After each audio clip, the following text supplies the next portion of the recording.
Selamat pagi anak-anak terkasih, salam sehat dan selamat tahun baru buat kita seluruhnya. Bertemu kembali dengan saya Bapak Janes Sihotang di video pembelajaran agama Katolik kelas 5 SD. Nah, hari ini kita akan mempelajari bab 5 mengenai hidup baru dalam Roh Kudus. Anak-anak yang terkasih, mari kita perhatikan peta konsep berikut ini. Di dalam bab 5, kita akan membahas dua pokok bahasan, yakni yang pertama, Roh Kudus menguatkan hati para rasul, dan yang kedua, Roh Kudus dicurahkan kepada setiap orang.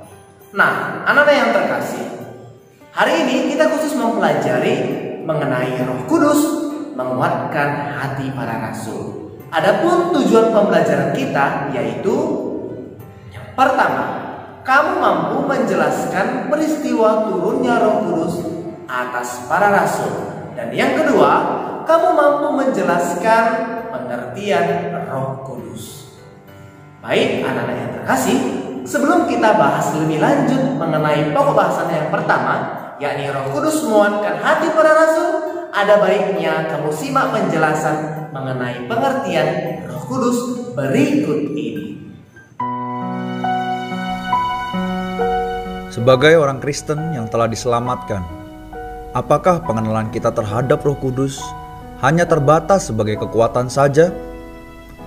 Apakah kita mengenalnya sebagai pribadi yang sedang berkarya di dalam kita? Pengenalan Roh Kudus yang tepat akan mempengaruhi sampai taraf bagaimana pengalaman kita akan diri Allah. Mari kita melihat 4 butir pengenalan terhadap Roh Kudus yang sangat penting. Pertama, Roh Kudus ialah Allah Tritunggal yang datang dan tinggal di dalam kita. Dalam Yohanes pasal 14 ayat 16-17 Tuhan Yesus berkata, "Dan Ia akan memberikan kepadamu seorang penolong yang lain, supaya Ia menyertai kamu selama-lamanya, yaitu Roh kebenaran. Ia menyertai kamu dan akan diam di dalam kamu." Ayat 20 berkata, "Dan aku di dalam kamu." Ini menunjukkan bahwa Roh Kudus adalah Allah Tritunggal, yaitu Bapa, Putra, dan Roh yang diam di dalam kita dan menyertai kita selama-lamanya. Saat kita mengasihi Tuhan dan menuruti firman-Nya, Bapa, Putra, dan Roh akan datang dan tinggal di dalam kita. Yang kedua, Roh Kudus bekerja saat kita percaya. Roh Kudus bersaksi tentang diri Kristus kepada kita dan menginsafkan kita atas dosa-dosa kita, sehingga kita dapat bertobat dan percaya kepada Kristus. Kemudian Roh Kudus melahirkan kita kembali di dalam Roh untuk mendapatkan hidup kekal Allah dan menjadi anak Allah. Ketiga, Roh Kudus sedang beroperasi di dalam kehidupan kita. Roh Kudus memperbarui kita dan tinggal di dalam kita untuk membagikan kekayaan Allah. Roh Kudus mengurapkan unsur diri Allah dan menyalurkan sifat kudus Allah, sehingga kita dapat dikuduskan. Roh Kudus sedang mengubah kita menjadi serupa dengan gambar-Nya dalam kemuliaan yang semakin besar. Yang keempat, Roh Kudus memberikan kuasa dalam pelayanan kita. Roh Kudus memperlengkapi kita dengan kuat kuasa untuk menjadi saksi Kristus dan memberi kita berbagai karunia untuk melayani Allah. Puji Tuhan, betapa ajaibnya karya Roh Kudus yang dapat dialami dengan kaya dan luar biasa. Marilah kita berdoa. Ya Allah Bapa kami, terima kasih Engkau masuk dan menyertai kami sebagai Roh Kudus.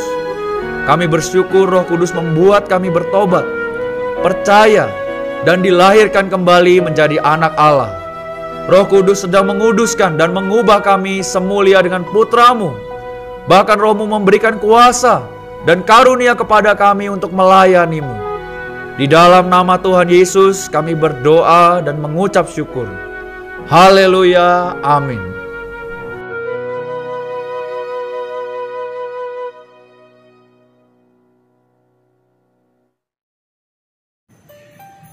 Nah, anak-anak yang terkasih, bagaimana?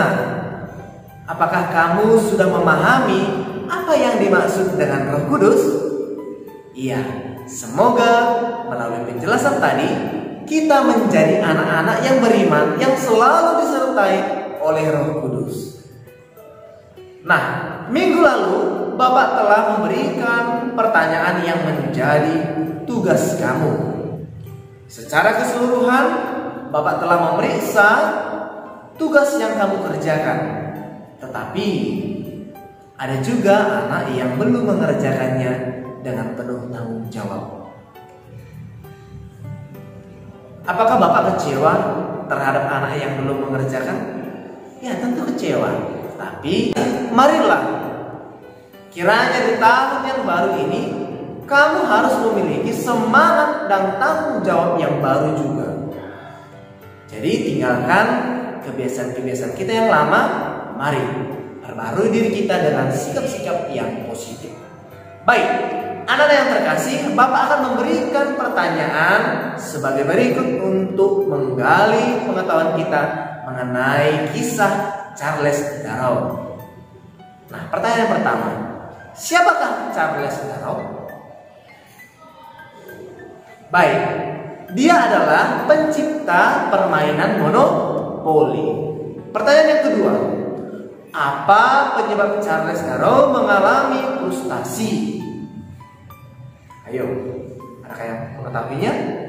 Iya, Charles mengalami krisis keuangan di dalam keluarganya sehingga dia mengalami frustasi. Pertanyaan yang ketiga, apa yang dilakukan oleh istrinya sehingga Charles bersemangat kembali? Ayo, coba dijawab. Iya, istrinya memberikan semangat atau motivasi kepada Charles, dan tentunya mereka berpasrah diri kepada Tuhan dengan meminta bantuan melalui doa.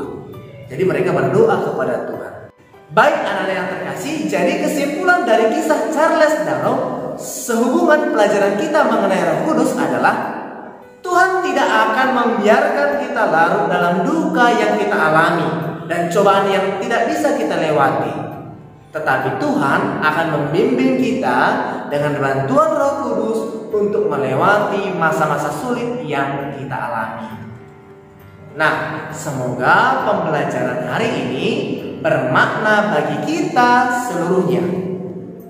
Nah, Bapak himbau juga kita untuk tetap mematuhi protokol kesehatan dan mengkonsumsi makanan dan minuman yang bergizi sehingga kita memiliki tubuh yang sehat dan terhindar dari virus corona. Salam dari saya Bapak Janes Yotang. Nantikan video pembelajaran selanjutnya. Shalom.